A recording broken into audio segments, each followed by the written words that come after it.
BLM under fire after 60 million bucks just goes missing.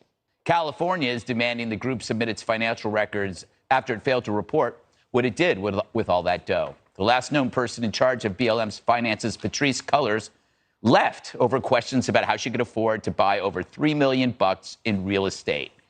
So, Harold, this is not to say, obviously, there's a lot of very earnest activists who believe in the cause, but this often happens in groups that become very big very quickly, and then the money comes in, and then there's a few scammers, and they're out the door. You hear this with other charities as well. I mean, what are your thoughts on this? I agree with you. First of all, if you form an organization, whatever the organization may be, you got to follow the rules. And I hope that if they're not following the rules, that they're made to follow the rules. And if there are penalties, they have to play the penalties.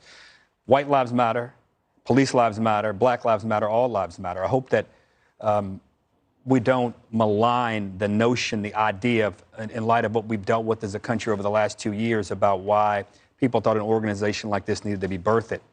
But to give that organization all of the integrity it needs, optically, substantively, they got to follow the rules. And if California, the state of California, is saying that we're questioning things, then they're going to have to answer. And wherever the facts flow, let the facts flow. You know, it's funny, Dana. There's one thing that California government matters more to them than wokeism.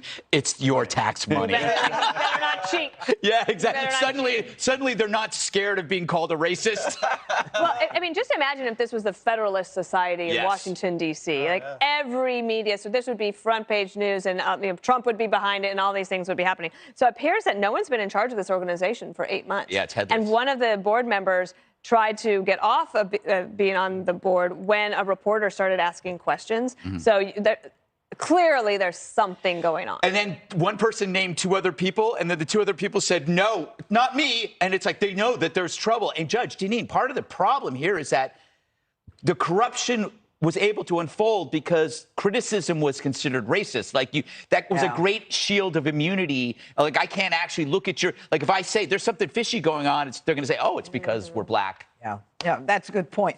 Look, they didn't file financial records, and when they tried to find out who is running the organization, Cullors left. Okay, and everybody else, as Dana said, just headed for the hills. 2 people were supposed to take charge, and then one guy, he repeatedly tried to get away and conceal that he was involved with it. But here's the bottom line.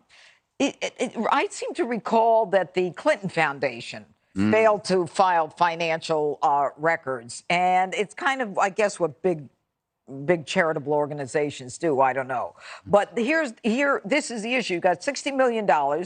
Nobody's standing up and saying, I'm in charge here. So my question is, what happens to the $60 million? Yeah. And they got that $60 million. And under the law in the state of California, as I understand it, if nobody comes up and says, I'm on the board or I'm a board member who's responsible, then maybe the state will seize the assets, which California wouldn't hesitate to do.